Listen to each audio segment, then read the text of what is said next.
Now you see me, now you don't.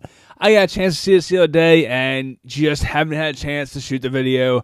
I had the review up on 4-Time Film School Dropout.blog. Check it out for written reviews. Generally have those up first before I have a chance to record and edit the video reviews. If you haven't already, go ahead and hit the subscribe button to never miss a video. We have daily film content, including movie reviews, movie news, and so much more. So go ahead and hit the subscribe button to never miss a video.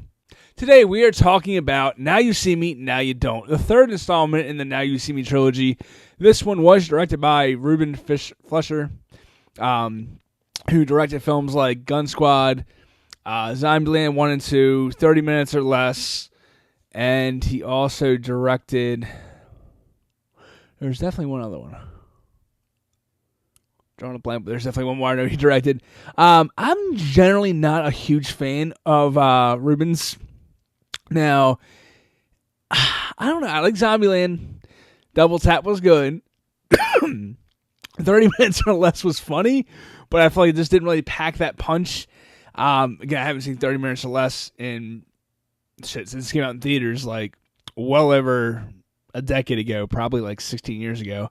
And then again, like Gangster Squad, I just thought had a really weird cinematography, and the whole thing he had Ryan Gosling do with his voice just sounds so strange. So going to this one, I saw a lot of trailers for it. I was kind of excited for it, but at the same time had a little bit of restraint, just because I don't know how he's still making movies. Like, I feel like his films are just never quite fine-tuned. They're always just a little bit off, Zombieland being the exception. I like Double Tap, but it definitely wasn't as good as the first. But going into this, I had an open mind. I seen a lot of trailers for it, and I actually was excited to see this one. And I feel like, and you know, they say in the movie, you know, pull you in closer, because the closer you are, the less you actually see. Now, I feel like they should have followed their own advice, because, well, actually, no, not they should have followed their advice. I feel like this kind of turned itself on its head, because they brought us in too close, and they're right. The closer they pull us in, the less we actually see. And the giveaway at the end, or the end conclusion of everything kind of coming into play and showing us the trick from the beginning, is what completely screwed the pooch for me. I feel like the entire movie, it just feels kind of pieced together, but it works, because this isn't a story-driven film. It's very much a magic-driven film. It's all about the illusion and you know, kind of pulling off these really cool, fun tricks and having fun with it. This is like an action movie, but for nerds, like it's literally a magician action movie. But instead of going, you know, in this path of just kind of pulling off small, like Ocean's 11 heist and kind of having fun with it, somebody, you know, had the bright idea of, let's merge this with Fast and Furious. Not like literally, but metaphorically speaking. They literally took the Fast and Furious approach and took these magicians who are by far great con artists. I mean, they would definitely give Danny Ocean and the crew a run for their money on pulling off some really elaborate, fun heist. And like Ocean's 12, the whole thing where they made it a game out of like doing the heist, dude, like the Four Horsemen would definitely kill it in that competition. Now, why are they going up against arms dealers and people who literally helped Nazis from World War II escape and build new lives? Like, they play by a different set of rules. You're not pulling off heists where, you know, everybody has a set of rules they have to play by.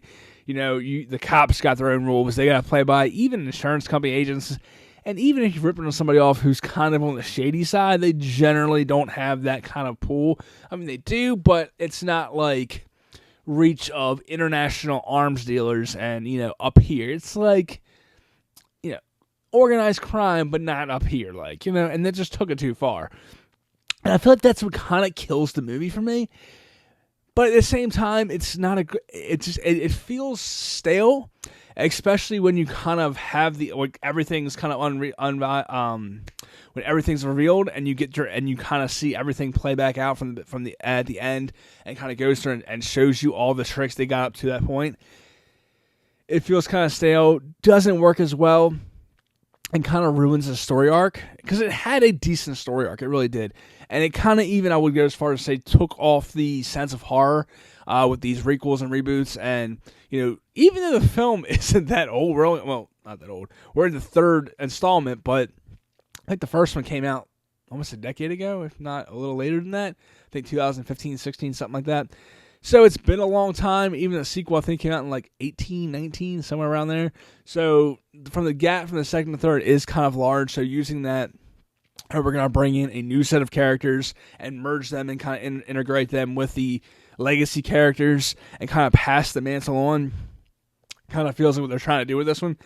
And again, it takes that Fast and Furious approach where it just makes everything elevated to like 1,000. Like we're doing arms dealers, international criminals, and just it goes too far. And at no point does the film ever really have any stakes or feel like things are going to go sideways. It just feels too calculated for anything to really go sideways, even when their things aren't perfectly calculated. You don't get that feeling of the stakes are real because it's all sleight of hand. So again, by the time you hit your third act, it does feel kind of stale. It pretty much lifts the entire story frame of the first film and just kind of rehashes it like nobody's gonna remember. Like I haven't seen the first film since I saw it in theaters, and I distinctively remember the entire like end part of the plot and kind of the whole big reveal. It's the same reveal. Like it really kind of not the same exact reveal, but pretty much the same. It pretty much is a facelift, and that's where kind of it loses in me. But what I will say though, from the start, the tricks work, and it's a blast all the way through. And I know I've been kind of roasting this film because it doesn't really work on most levels. And this is not a good movie, but it's a really fun movie. And that's what I got to say about it. Again, not a good movie, a very fun movie. I think I have to clarify that because some people don't, we're going to clarify that because, this is not by any means a good movie. It's a fun movie. It's a great action movie. This reminds me of your 90s Jean-Claude Van Damme movies. They're not good, but they're a lot of fun. That being said, I'm going to give this one a full price, not because it's a great movie, but because a lot like Tron Legacy, it's a very fun film. If you go in, turn your brain off, and just let the illusions fly, it's like a really good action movie. You can enjoy it for what it is without really reading too much into it. Now, if you're looking for a more detailed review and a more, not harsh, a more critique of it, or a more film-like level, check out Four-Time Film School Dropout blog, where I do my written reviews, and the aspect of that is a lot different approach compared to the video reviews where we're just talking more of a casual level.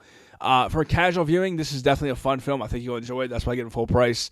If you go in just thinking this is going to be a fun, entertaining movie, you get your $10 worth, or no, I'm sorry, like your $16 worth, because your $16 worth. Had a brain fart there for a minute. Your $16 worth. It's a lot of fun. You can have some fun with it. Again, just don't expect too much, and you'll have a blast with this one. Have you saw it? Now you see me, now you don't. Comment below, let me know.